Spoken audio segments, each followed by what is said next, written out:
السلام علیکم ورحمۃ اللہ وبرکاتہ۔ خوش اخلاقی ایسا عطر ہے جس سے جتنا زیادہ آپ دوسروں پر چھڑکیں گے اتنی ہی زیادہ خوشبو آپ کو اپنے اندر سے آئے گی۔ اخلاق اور رویوں کی بدصورتی کا احساس ہمیں اس وقت تک نہیں ہوتا جب تک وہ ہمارے ساتھ نہ برتے جائیں۔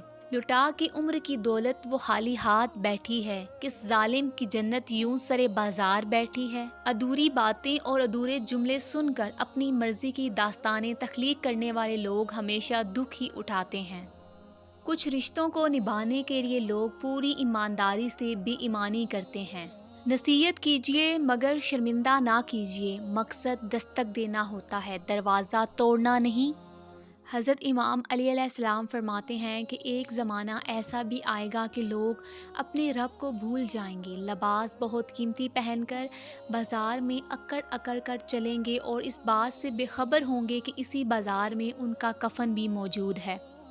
رسول اللہ صلی اللہ علیہ وسلم نے ارشاد فرمایا، جو درجہ خاموشی کی وجہ سے انسانوں کو ملتا ہے وہ 60 برس کی نفل عبادت سے بھی بہتر ہے۔ فکر نہ کریں، لوگ بھول جائیں گے، اللہ نہیں بھولتا آپ کی نیکی نہ لوگوں کی زیادتی۔ نبی کریم صلی اللہ علیہ وسلم نے ارشاد فرمایا، صدقہ پروردگار کے غصے کو بجھاتا ہے اور بری موت سے بچاتا ہے۔ آپ جس چیز پر بھی توجہ دیں گے وہ لازماً بڑھے گی۔ اب یہ آپ پر ہے کہ آپ نے اپنی زندگی میں کیا بڑھانا ہے۔ جب تمام درخت کاٹ دیے جائیں گے، جب تمام جانور مر جائیں گے، جب تمام پانی زہریلا ہو جائے گا، جب ہوا میں سانس لینا مشکل ہو جائے گا، تب آپ کو احساس ہوگا کہ آپ پیسے کھا کر زندہ نہیں رہ سکتے۔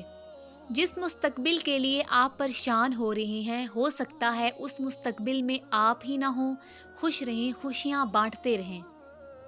مانگنے کی شدت قبولیت کی سب سے بڑی دلیل ہے۔ تمہاری مسلسل دعائیں تمہارا مقدر مکمل بدل دیتی ہیں۔ جس انسان میں سچ سننے کی طاقت نہ ہو اس انسان سے گفتگو کرنے سے گریز کرنا چاہیے، کیونکہ وہ آپ کی ہر بات کو غلط قرار دے کر اپنی غلطیوں پر بھی آپ ہی کو قصوروار ٹھہرا دے گا۔ انسان اپنی انگلیوں کا استعمال اپنی خامیوں کو گننے کے لیے کرے تو اسے دوسروں پر انگلیاں اٹھانے کا وقت نہ ملے۔ جب آپ سے کوئی مدد مانگے تو یہ سوچ لیں کہ اس نے آپ سے پہلے اپنے رب سے مدد مانگی تھی اور رب نے اسے آپ کا پتہ دیا۔ حسد اور گھمنڈ جب آدمی کے اندر داخل ہوتے ہیں تو عقل کو باہر کر دیتے ہیں۔ بے شک انسان کو قبر میں اس کی اولاد کی نیکی کی خبر دی جائے گی تاکہ اس کی آنکھیں ٹھنڈی ہوں۔